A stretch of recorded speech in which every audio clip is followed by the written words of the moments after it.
Okay, so as people start trailing in, I'm just going to begin. So thank you guys all for joining today. We are going to be learning about ways to better connect with yourself through expressive arts.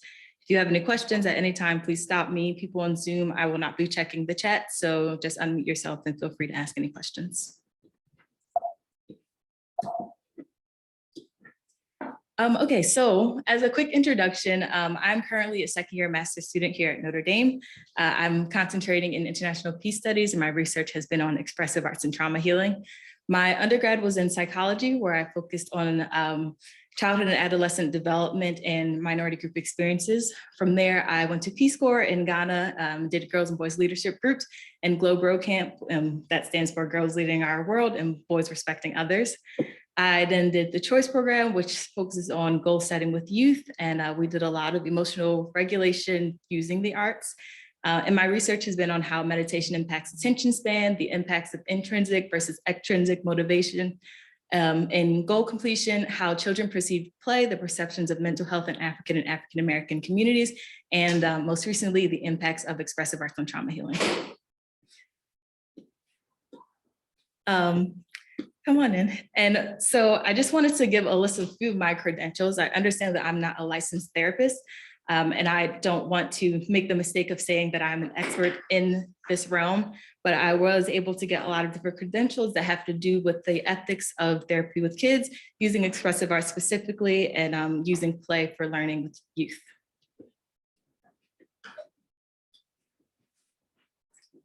So before we dive in, I wanted to do a quick pulse check on the global mental health crises. So what percentage of people do you think struggle with mental health globally?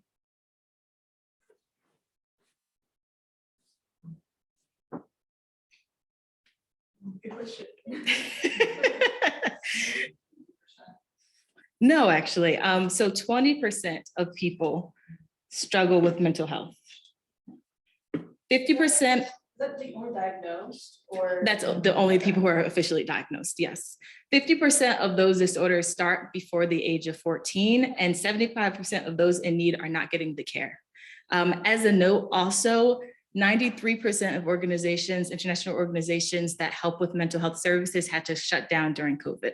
So that just increased the number of people who needed the help and didn't have any access to it. And this graph right here of the whole health budget globally, only 2% is dedicated towards mental health services. So I'll talk a little bit about this as we go on, but my preferred method of expressive arts is using words. And so you'll see a lot of quotes that kind of encompass how I'm feeling about each topic. So this one is, but value explicit research is much more honest research in which scientists explore and clarify their own value system. A lot of scientists feel the need to remove the personal from the project and from the research in order to make it more academic. And I think that that does a disservice to both the research and the researchers, because everything that we're interested in, all the research that we go into, it's because of something that has led us there. So I want to share my journey as to how I got into expressive arts. So when I was 18, I got shot. I was in Philadelphia, wrong place, wrong time, but I was the person who got shot in that scenario. And when I think about the story, I think of like a lot of funny moments that I can laugh at now. Like, you know, I was 18 at the time, my phone was my life. I remember getting blood in my phone and being so mad at myself that I had to replace my phone. I remember wearing my favorite pair of pants and being like disgusted that I had to throw them out. And like all of these things are things that I can think of now with like kind of dark humor, because like I'm here, I'm able to talk about it and I was able to move past it. But after I had got shot, I had a lot of anger. I was supposed to go into my freshman year. All my friends were in college. They were making new memories, making new friends. And I was stuck at home in a room that was packed for me to be leaving for college. I knew that I needed to talk to someone about it, and I was not shy to therapy. I had attended therapy before, so I decided to set up a meeting with my therapist.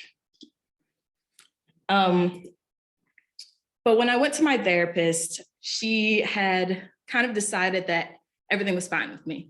I wasn't able to effectively communicate to her what my problem was. And so because I couldn't put it into words to her, it seemed like everything was fine. I knew that that was wrong. I could tell based on the nightmares that I was having, the bouts of anger that I was going through, that something inside of me was not right. So I worked a lot in the music industry within Philadelphia. And so someone that I had worked with had put me in touch with a producer who was looking for a writer.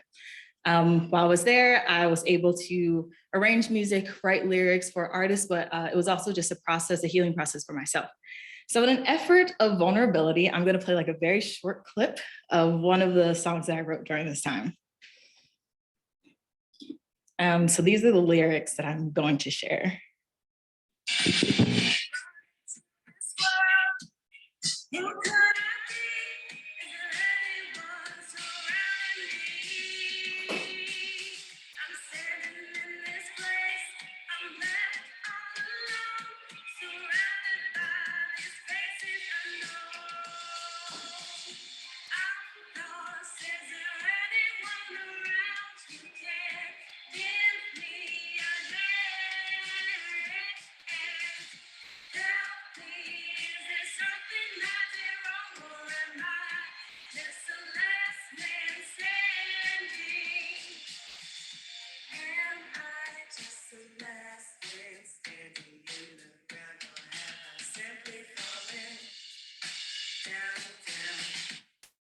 So when you guys are hearing that, like what emotions are you hearing coming through?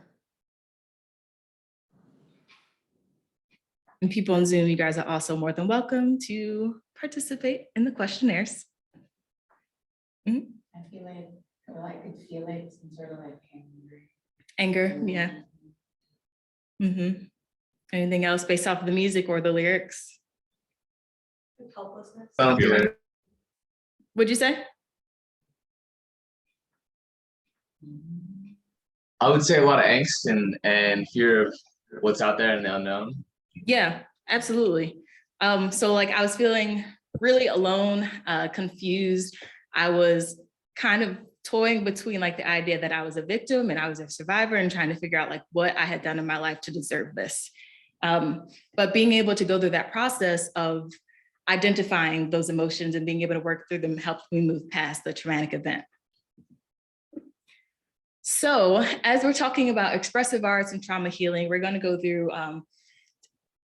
talking about the traumatized brain, decolonizing therapy, expressive arts, its definitions and the different types, and then its peace building applications. So as I was doing this research, the 4 types of methodologies that I used were ethnographic research. And a lot of it was my previous research. So I had mentioned that I did a research paper focus group on the perceptions of mental health in African and African-American communities.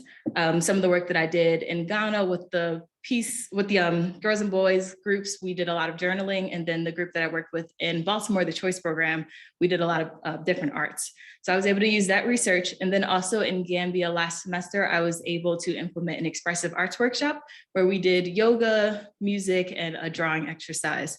And they were all women who were survivors of various types of abuse and violence. My own personal experiences also greatly influenced this interest and the research that I've done. And then I took a class called Embodied Knowing in Peace and Conflict Transformation this semester, which is all about sensory ethnography and embodied methods, which is the idea that sometimes your rational thought cannot effectively say what your body is feeling. And then various authors within the peace building and trauma healing world made up the bulk of my literature reviews. And so again, with my quote, this is from Jean-Paul Lederach, which is the academic community, unlike the artistic community, often begins its interaction with and journey into the world by stating a problem that defines both the journey and the interaction. The artistic community, it seems to me, starts with the experience in the world and then creates a journey towards expressing something that captures the wholeness of that feeling in a distinct moment. And this is very much my process with the music. I knew that I had something that I wanted to express, but I couldn't figure out how. And by writing the music, by arranging the instruments, I was able to figure out how to express that. So, traumatized brain. I think the way that the Western world understands trauma is very broken way of understanding it. It labels people as being broken versus people who are whole. I think that's unfair. So the way that Kathy said it is trauma is a failure of the imagination in which the past overtakes the present and the client becomes plagued by his or her own internal imagery, unable to foresee other possibilities for him or herself. So a few basic definitions that I want to go through. The trauma of omission is a type of trauma that I think a lot of us often ignore. It is essentially the idea that we are removing certain aspects of life that are essential and important to healthy human development. So not having a caregiver, someone who is in your life, who loves you, who's able to give you the respect and attention that you need would be trauma of omission. Trauma of addition is a reaction to anything that happens too much, too fast, or too soon. This is usually what we think of when we think of trauma. A traumatic event is an incident that causes physical, emotional, spiritual, or psychological harm. Just to be clear, an event that has traumatic aspects does not have to be a traumatic event. How people are able to move past and move through the experience determines whether or not it's a traumatic event. And then therapy is a general term for treating mental health problems by talking with a licensed mental health provider. I don't want to simplify it by saying that this definition is a perfect definition for all therapies. I understand that there are nuances between them, but the point here is that therapy, the way that Westerners understand it, is that it's always with a licensed provider. So this is your brain. I would like everyone to hold up their fist like this. So this outside part is the rational part, what we often think of as the logic brain. When you put your hand up like this, inside the soft center is the limbic system, which holds your emotion and your memory. And then this is your brainstem. Your brainstem, which handles the fight, flight, or freeze. People on Zoom, can you guys still hear me okay? Yep. Yeah, I can hear you great. Perfect, okay. So your left side is often understood as your logic side. Language, reasoning, and linearity are what the left side of the brain controls. Your right side is your art side, memory, visualization, and awareness. Your right side of your brain actually forms before the left side of your brain does, which is why it's really important to be able to use some of these expressive arts when you're a child so that you already have the skills needed to bring it into your adulthood. And explicit memories are conscious and readily verbal. Implicit memories are stored in the body. So when those memories are not able to move from the right side to the left side, you as a person are not able to express the trauma that you've endured. And a core part of being able to heal from trauma is be able to have people who can bear witness and validate how you felt. And so going to the brainstem, you have flight, fight, and freeze. And as we respond to panic, our brain synapses strengthens neural pathways. The more these synapses strengthen, the easier it is to broaden that reaction across all situations. So I want you to think of this like a path in the forest. As you walk through one path, it gets easier, more defined. You want to go through that one more because it's clear, there's clearly a path. Whereas the less you use a different path, it starts to go overbrush. There's thorns, you don't want to walk through that as often. So when we freeze, the energy gets trapped in our nervous system. When we fight or run away through flight, we are able to physically release some of that energy. But if we're just freezing, all of that anxiety, all of that fear is just stuck in our body, which makes it more likely that we are responding out of that when another potentially traumatic event happens to us. We'll continue to respond in anger, or we'll respond in fear, or we'll respond by internally retreating without physically making any leeway. Neuroplasticity is the belief that the brain can change and create new pathways. Originally, it was believed that once an adult's brain was fully formed, that it could not create any more pathways. But science has shown that the adult brain is actually more plastic than we originally thought. That being said, children's brains are inevitably still more plastic, which is why a lot of my research is focused on using expressive arts for children. And as we practice our responses to situations, we can strengthen neural pathways so that we're able to more readily retrieve some of the more positive reactions to danger, trauma, fear, anxiety, anything like that. And so within neural pathways, and traumatic events, I like to think of it as like a before and after. So before a traumatic event, some of us are already trained to be really resistant. So when a traumatic event happens, we have the skills for that. So resilience is the capacity to recover from potentially traumatic events. Those who have less resiliency, they can potentially gain post-traumatic growth after the traumatic event happens. And this is a learned capacity from traumatic events to recover. And the hope is that once another traumatic event or potentially traumatic event happens, they can take the learned resources from their first traumatic event to be able to build upon that resiliency. So when future events happen, they have the skills, they have the resources, they have the community to be able to push them through.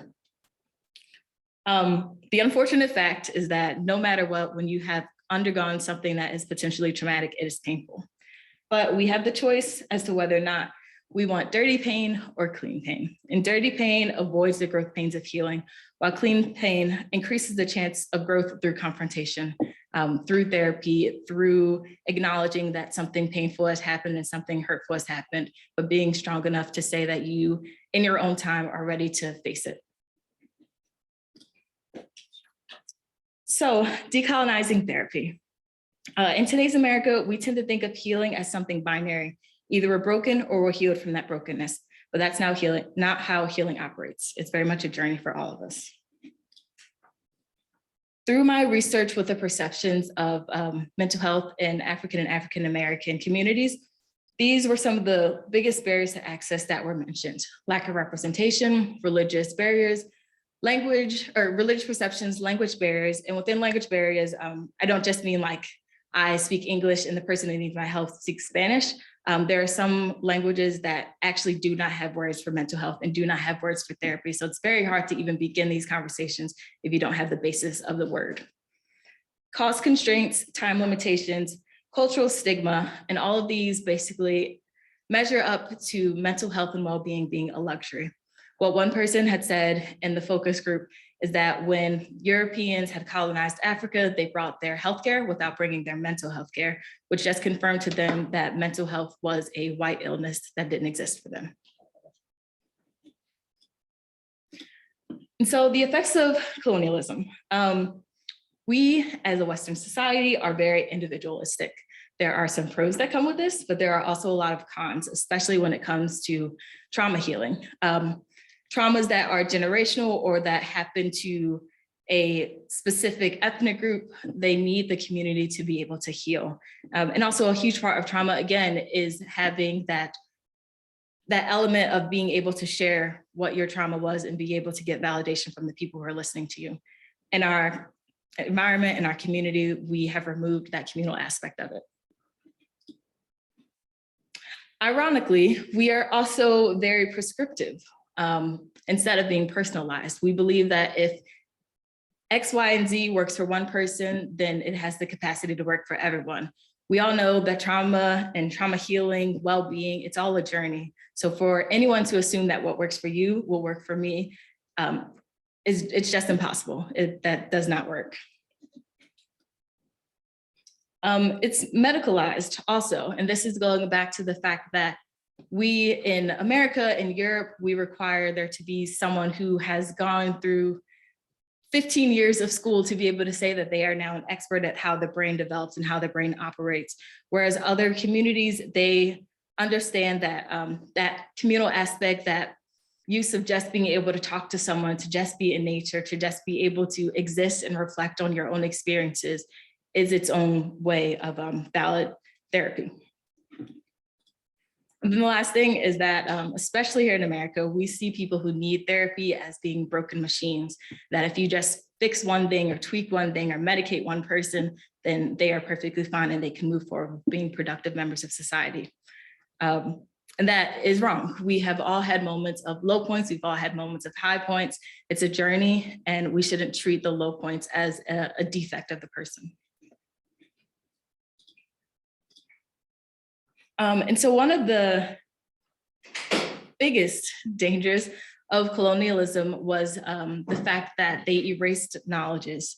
They erased indigenous and local knowledges. And so epistemic knowledge is a determination of whose knowledge counts. And when colonialism happened, they decided that Western knowledge is what counted, and that indigenous knowledges, local knowledges, Traditional knowledge is they did not have any sort of validation and therefore should not be included in healing. Cartesian dualism is the belief that the mind and the body are separate entities with the goal of making the body obsolete. As we know, for me especially, there are times when my words are not adequate enough. I know in my soul and my body that something is wrong, but I'm not able to put that into words. Even when we meet people, right? There's some people that you just have like a good vibe with, some people that you don't. That's not a rational thought. There's not anything that you're putting into it. It's just how you respond to another person. And so moving away from Western ways of knowing is embodied knowledge, the belief that knowledge sits beyond rational thought. And that is what expressive arts taps into. So expressive arts, we feel music in our bodies emotionally and only subsequently attach rational explication to what we feel.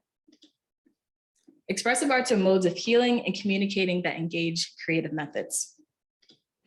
These are some of the 5 general topics: writing, visual, music, movement, and theater.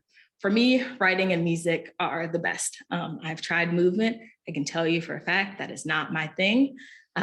The point of this is not for everyone to be an expert in all 5, but for you as an individual to find the thing that works best for you. And so I want to go through just 3 quick case studies. The first is Tatriz is a type of embroidery art that Palestinians and a lot of women in the Middle East use. They're designs that tell stories and emotions through motifs and patterns of designs. So this one is a Palestinian design. It is showing the crisis of water in Palestine. The reason why the middle is not completely blue is because their access to water is decreasing. It's surrounded by a barbed wire to show their captivity and their imprisonment. And the flowers on the outside represent agriculture and the impact that the water is going to have on agriculture of it slowly killing it. Another case study is the Bushmen. These are people who use the communal use of rhythmic clapping and drumming while healers dance and sing medicine songs until they reach an altered state and can absorb the energy of the sick and release it back into the world. And then the last is the Makota, which is the practice of making elaborate masks and using them in theatric practices or rituals to begin the embodiment process of the gods through meditation or fasting. And so this is an example of one of the Makota masks and then the outfit itself when they're performing some of the theatric rituals. And the peace building applications. So leaving healing in the hands of an outsider puts all the power in the hands of a person who will inevitably leave. The community needs to adopt the healing practice as their own. So some of the direct benefits of using expressive arts and trauma healing is decolonizing peace and development sectors. We need to be the agents, we need to be the leaders in decolonizing peace. We used language and education and religion as a reason to colonize countries. We erased their knowledge, and now this is our chance to be able to help them grow that knowledge, to share that knowledge, and to bring some of that knowledge into our own practice as we are creating peace and building democracy, and just supporting some of the cultures and communities that are around the world. Another benefit is it overcomes those barriers to access that I talked about. Art doesn't have to be an expensive hobby. It doesn't have to be a thing where you go to someone who spent 15 to 20 years of their life perfecting this craft. It could be something where you can just sit in your community, share your own experiences, share your trauma, share your hopes and your dreams, and find healing through that. With us being at a Catholic school, integral human development is of course a very concrete and central part of peace building, and that it gives people the dignity to be able to find their own humanity again. I think we often want to run past the trauma that we've experienced, not realizing that that actually perpetuates a cycle of violence, even if it's not external violence, it's violence within ourselves, of being mad at ourselves and disappointed in ourselves and hating the things that put us in the position of being traumatized. And then the final thing is holistic healing. Obviously, I believe in development, but I think that one of the biggest problems is that we focus on making sure people have food on their tables and a roof over their heads, we ignore the person themselves, and we ignore the fact that when people have gone through any sort of violence, whether it be man-made or environmental, that there are things that they have to work through. There are things that they need to be able to talk about, to share what they had seen and what they had to do in order to survive. And if we ignore that part of the human, then we are ignoring their development as a person and as a member of our community globally. And so the MINDS Act is something that I personally am hoping will pass in the Senate, not just for my own career of needing a job after graduation, but also I think it is incredibly important that we begin to look at development as a holistic approach. And so the MINDS Act is the Mental Health and International Development and Humanitarian Settings Act. And what this means is that any international project that is funded by the government will include some sort of psychosocial element that will prioritize the mental health of the people that we're helping. And so Save the Children does a very, very good job of this within youth.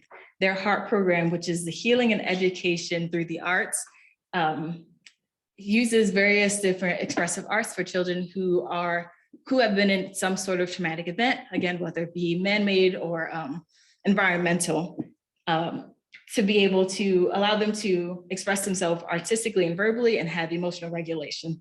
So before HEART, 26, 22, 28% were able to do some of these basic skills, and after HEART, on average, 88% were able to. So we know that expressive arts works. We know that it has direct applications to those in the field.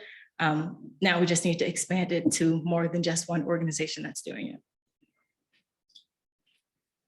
So what my deliverable is a workbook, a 30-day workbook for youth. The design was specifically thought out so that it would avoid academic jargon. My number one frustration with academia is that it uses words that only other academics can understand. They write it in 200-page papers that no parent or guardian or person in the field who actually needs this is going to read. We keep all of this knowledge behind walls of schools, making it inaccessible to the people who really need the information. And so the workbook is a 30-day interactive workbook for children. It builds on each activity and it focuses on the 5 different expressive arts that I had mentioned earlier. And within each activity, it also gives a quick synopsis of some sort of scientific information. So for instance, did you know that 40% of your brain is dedicated towards processing visuals? No, you didn't. Neither did I before this. But it's little things like that that I am hoping to teach children and teach their caregivers. And so the reason I focus on children is because art and play are already integral parts of their childhood. They're going to school, they're drawing, they're playing around with their friends. So it's not too hard to be able to just squeeze in a little bit of the science and education within the arts. It also overcomes some of the language barriers. You tell a kid to draw a circle, mimic it, they know how to draw a circle. It doesn't need to have a whole lot of conversation between the adults or the practitioner and the child. And then, as I said, their brains are a lot more plastic. So being able to create some of these pathways when they are under 14 makes it a lot easier for them to be able to regulate their emotions and express those emotions as they get older. And then I've just found that they are easier to integrate with. When I go into a community, the kids are curious as to who the newcomer is. They want to know who I am. They want to know what I do. Whereas the parents are a little bit more cautious, take a little bit more to warm up. But if I'm able to get into a community of children, their parents inevitably want to know who their child is hanging out with. They want to know what their child is doing with this newcomer. And that brings in the caregiver into the practices that I'm already building with the children. This also creates the generational resiliency. We're able to teach a whole generation how to express their emotions, how to talk through conflict, then we can avoid some of that conflict that comes when they are 20, 30, 40 years old and want to go to war instead of sitting down and having a mediation talk. The reason why a lot of my activities are both the child and the parent is attachment theory. and trauma suggests that children who have a strong attachment with their parents are able to move through the trauma quicker. They're able to return to the pre-traumatic event levels faster when they have someone who is able to bear witness, who's able to care for them, who's able to work through them past the trauma that they've experienced. The idea of set versus setting. So set is the mindset, making sure that parents understand that they can't push their child beyond where they are. When they're ready to talk about the trauma, then the parent has to be there to talk with them. But if they're not ready, parents need to respect that and understand that now is not the time. Just be around until they can come to you and begin that conversation. And setting is all about the physical setting, the physical environment. To a certain extent, you can't begin trauma healing if you're still in the traumatic event. So really understanding how you can take a step back away from the trauma, away from the traumatic event to be able to begin this healing process. As always, therapeutic journey is very individualistic, but also communal. You cannot force someone to begin a therapeutic journey if they're not ready, but once they are, you need to be there to build that community and support them.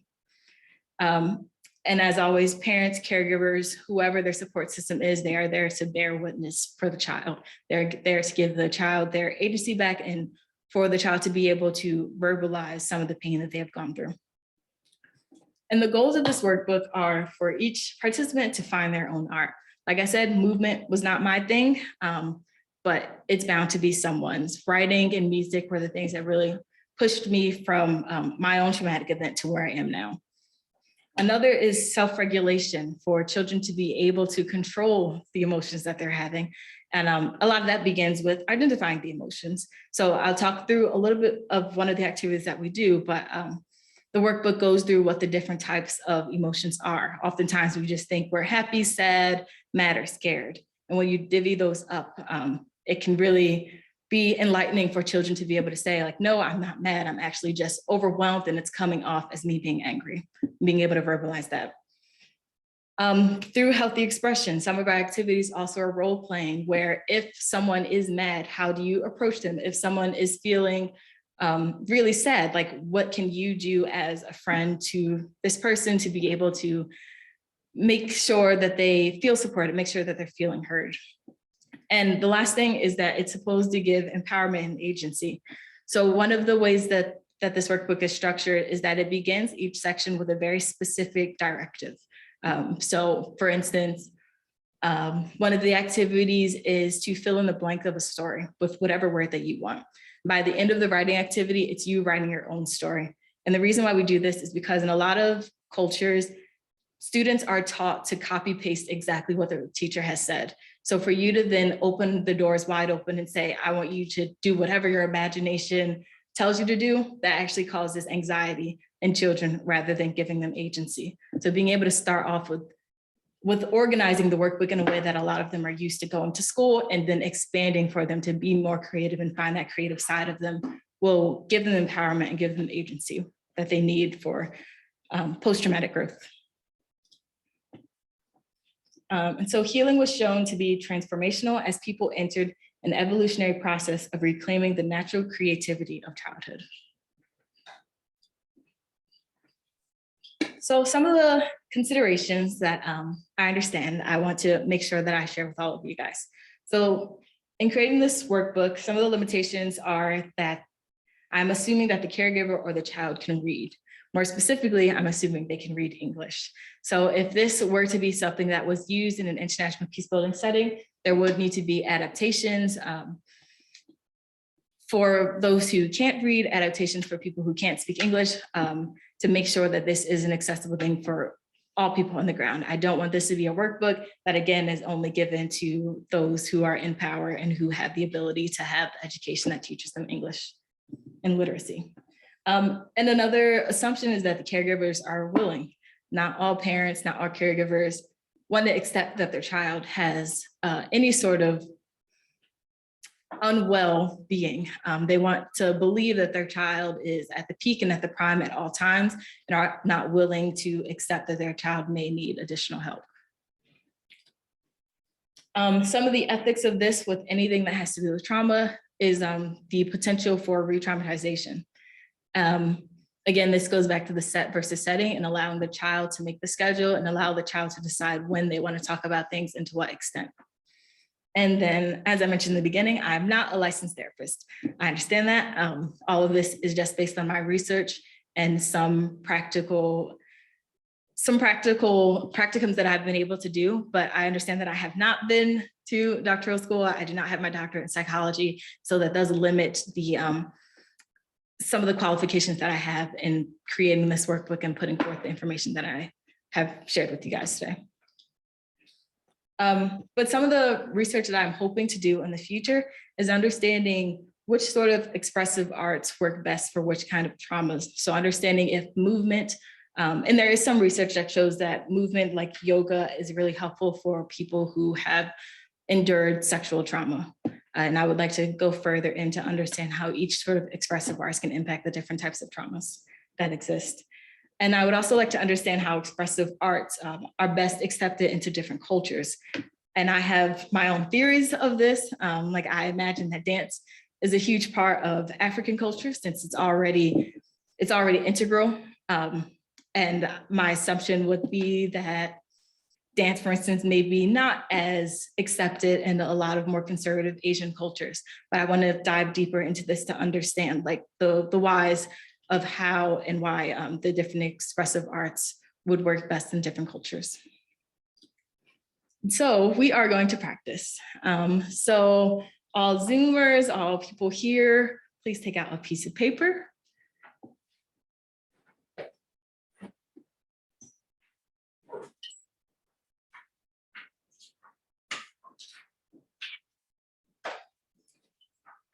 The activity that we're going to do is called colored emotions. This is building off of activities that the child would have already done, but in an effort to not start you guys at the very basic level, we're just going to build on it. And so what they have done is identify some of the more deeper emotions that go outside of happy, mad, sad, and scared. And they've practiced a few different meditations. So I'll read the directions for you guys. You have done a lot of activities on emotions so far, and you've been doing a great job. Similar to an activity we did before, we are going to see where we might feel certain emotions in our bodies. Sometimes we feel emotions in our head or our stomachs. It can feel like a tight ball or like a flash of energy. Try to name what emotion you're feeling right now. See if you can make it more specific than just mad, sad, scared, or happy. If you need a reminder, go back to the emotion wheel. So I'm going to read through all the directions and then give you a chance to actually do this. Once you decide on what emotion you're feeling, close your eyes and think about where you are feeling that emotion the most. Is it in your back or your face? Try to do a body scan, like the activity we did yesterday, to see what might feel different in your body. If you see that that emotion is different now than when it was we started the activity, change it and see where that emotion sits in your body. Does it feel hard like a brick or soft like a cloud?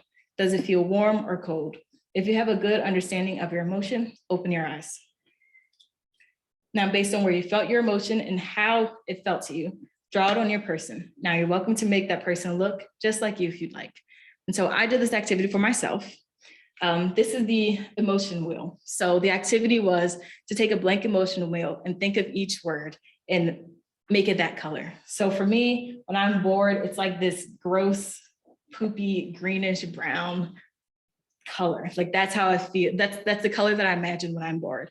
And when I'm feeling loving, it's the soft pink, very calm, very relaxing.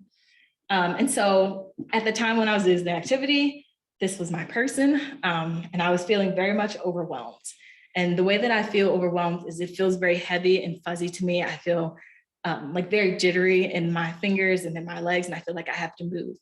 So for me, this is how I was able to identify what is impacted in my body when I'm feeling overwhelmed. So for all of you guys, I would like you to take a moment to think about how you're feeling, close your eyes, and try to identify where in your body you feel that.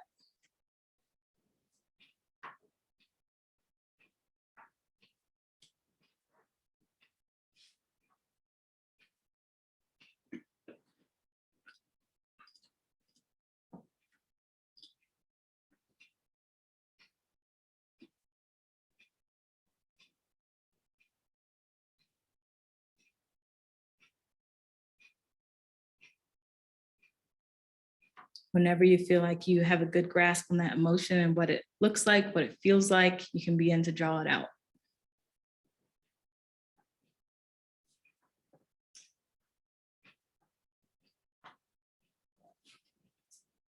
A lot of times it might be multiple emotions at once. So feel free to draw as many or as few as you'd like.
There are still some people working, but for anyone who wants to share either their photo itself or just what emotion you're feeling and how it was able to be translated visually, please feel free.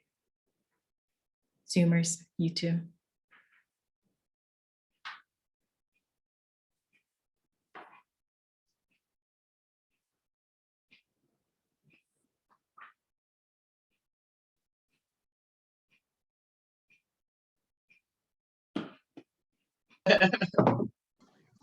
Okay, so when I was doing this exercise, I was feeling like kind of happy and calm in my throat area and a little bit of confusion in my stomach. Okay, that's great. Thank you.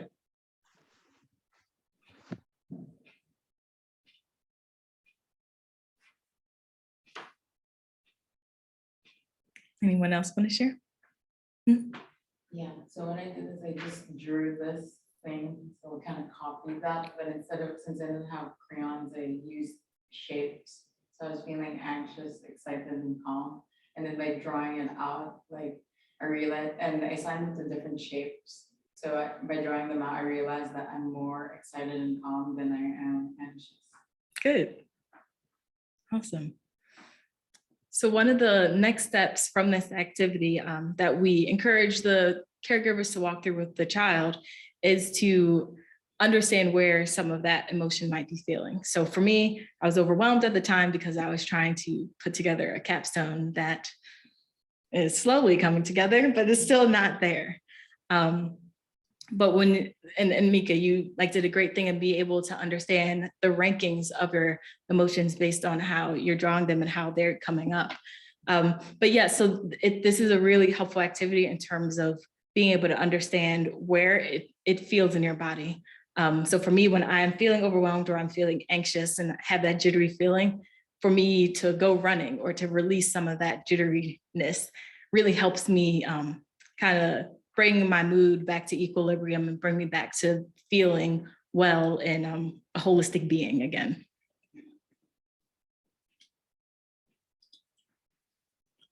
And so with my own personal journey, I want to be clear in stating that I did have the community that wanted to help me. I just didn't know how to communicate what I needed for them to be able to give me the support I needed. By going through this music activity, by being able to figure out how to move the trauma from my right brain to my left brain to be able to put it into words, I was able to build that community and be able to tell the people who wanted to support me what I needed from them and how they could help me. And in that, and being able to have people who could listen to me and could validate how I was feeling and give me some of that power back that I felt like was taken from my life when this incident happened. It helped me move past it, move forward, and like grow into the person that I am, and brought me to my love of expressive arts for trauma healing. And so I really love this quote. Once you start approaching your body with curiosity rather than fear, everything shifts. Very often we want to run away from the trauma or run around it and hope that we can still make it to the finish line. And that's not how it works. Until we confront it, until we really look at it in the face and figure out how we can overcome it, it's going to constantly keep coming back to us. It's going to find some way to interrupt our future and interrupt our well-being.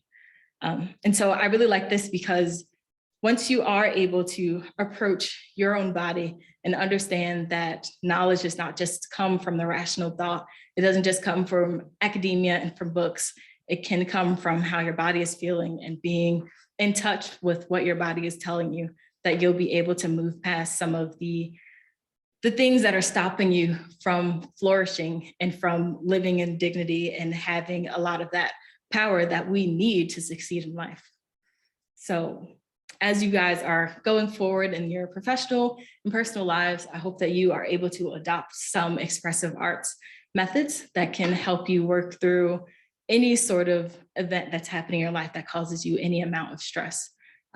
The idea, again, is not for you to be masters. It is not for you to become the next Picasso or the next Stevie Wonder, but to find for you what works in order to get some of the memories and some of the experience that are stored right now, trapped in your right brain into your left, for you to be able to find that support that you need, and to be able to verbalize how you're feeling for those people who want to support you. So thank you. So if anyone has any questions, now would be the time. Yeah. I have a question, but it was from the earlier part of your presentation. Mhm. I just wanted to know if in your research, you understand where people's resilience comes from? Is that like hereditary? Is that like, how do people, considering like all of your Mhm. experience, you've met different people who are like, maybe like not what we thought would be Mhm. resilient, but were resilient. So where does that come from? Yeah, honestly, it comes from a lot. So some people find strength and support in their religion. Other people find that it does the opposite for them, that religion is actually a barrier for them.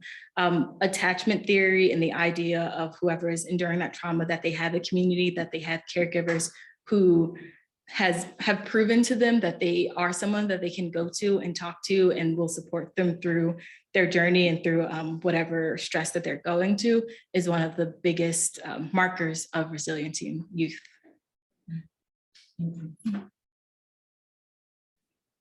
Any other?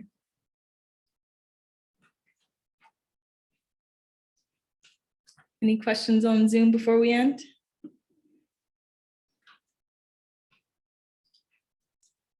Awesome. Well, then thank you guys all for attending. I know that there is a keynote speaker coming up soon. So I hope you guys are able to stay around for that. Zoom, did you have questions? Is that why you're back online? Okay, perfect. All right, thank you guys.